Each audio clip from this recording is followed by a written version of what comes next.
ઇન્ગ્રેડિયન્ટમાં આપણે કોબી, ગાજર, ડુંગળી, કેપ્સિકમ, ઘઉંની રોટલી, મીઠું, તેલ. અચ્છા, આ શું છે? એટલે નાસ્તામાં ખવાય એ રીતનું જંક ફૂડ છે કે જમવામાં પણ એક સાઇડ ડિશ તરીકે કોમ્પ્લિમેન્ટ કરે? બંનેમાં સર્વ કરી શકીએ છીએ. એક વર્ઝન તમે ફ્રેન્કીનું કહી શકો, કાઠી રોલનું કહી શકો, એક એનું જ વર્ઝન છે. ઓકે, તો શરૂ કરીએ. પહેલા આપણે સ્ટફિંગ તૈયાર કરીશું. હેલ્ધી બનાવવાનું છે એટલે ઓબ્વિયસલી સૌથી પહેલું કટ આવશે ઓઇલ પર. ડેફિનેટલી. પણ છતાં એને વધારે હેલ્ધી બનાવવા માટે આપણે ઓલિવ ઓઇલ લઈએ છીએ. અચ્છા. એટલે 1 થી 2 ટીસ્પૂન જેટલું ઓઇલ લઈશું. વધારે તેલની જરૂર નથી આમાં. ઘણી વાર એવું થાય કે બહુ જ હેલ્ધી બનાવવા જોઈએ તો ટેસ્ટમાં અંતે કોમ્પ્રોમાઇઝ કરવું પડે. યસ, એટલે હું એવું માનું છું કે જયારે પણ તમે હેલ્ધીયર એનું વર્ઝન બનાવતા હોય ત્યારે ટોટલી કોઈ વસ્તુને રિપ્લેસ કરો કે અવોઇડ કરો એ ના ચાલે. એના બદલે તમે પ્રપોર્શન ચેન્જ કરો. ઓકે. વેજીટેબલ્સ, ફાઈબર્સ, પ્રોટીન એનું કન્ટેન્ટ વધારો અને કાર્બોહાઈડ્રેટ અને સુગરનું જે પ્રમાણ હોય એને ફેટનું એને તમે લો કરો. બાકી નાખવું તો જરૂરી જ છે. ઇન્ગ્રેડિયન્ટ બિલકુલ એબસેન્ટ હોય એવું ના ચાલે. તેલ ગરમ થાય એટલે એમાં આપણે પહેલા ઓનિયન લઈશું, ડુંગળી અડધો કપ જેટલી લઈશું.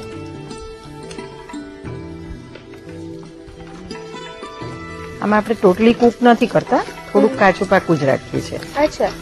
સલાડ રેપ છે એટલા માટે. ડુંગળી સહેજ સાંતળાઈ જાય અને એમાં આપણે કેપ્સિકમ ઉમેરીશું. એ પણ અડધો કપ જેટલું લઈશું.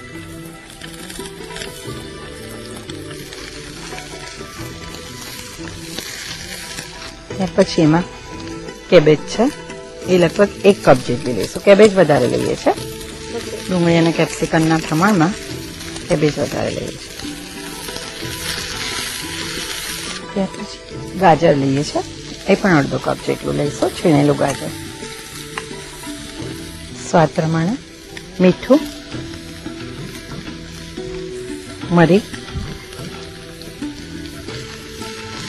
આમાં તમે જો ચીલી સોસ નાખવું, તીખું કરવું હોય તો ચીલી સોસ પણ એડ કરી શકો. સલાડ તૈયાર થઈ ગયું છે. હવે આપણે ગેસ ઓફ કરી દઈએ કારણ કે એને પૂરેપૂરું કૂક નથી કરતા. હવે આપણે ઘઉંની રોટલી લઈએ છીએ અને કાચી પાકી શેકી લીધી છે. બરાબર.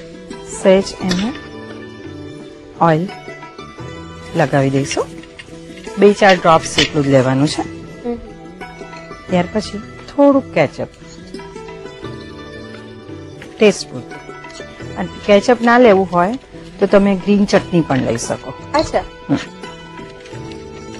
યુઝ્યુઅલી કેચઅપને પણ આપણે જે પ્રોસેસ ફૂડ તરીકે લેતા હોઈએ છીએ તો અવોઇડ કરવું હોય તો તમે એ રીતે એને યુઝ કરી શકો. એ રીતે એમાંના જે પ્રિઝર્વેટિવ્સ કે એ બધું છે એને અવોઇડ કરી શકાય કદાચ. ત્યાર પછી આપણે જે સેલેડ તૈયાર કર્યું છે એ મૂકીશું.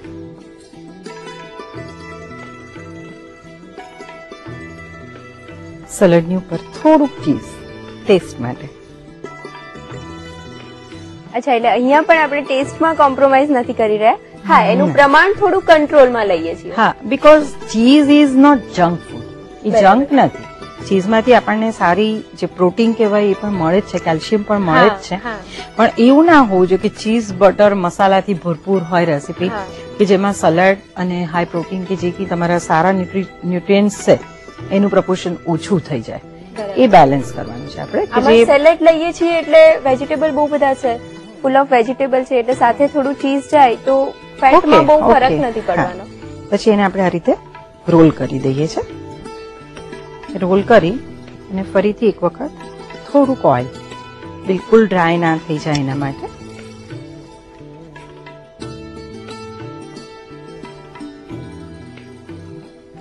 સેલેડ રેપ્સને આપણે ગ્રીલ કરીશું ગ્રીલર ટોસ્ટરમાં.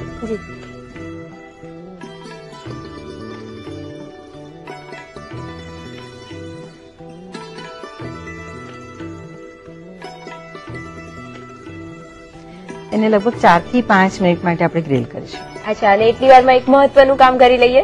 બ્રેક. જી.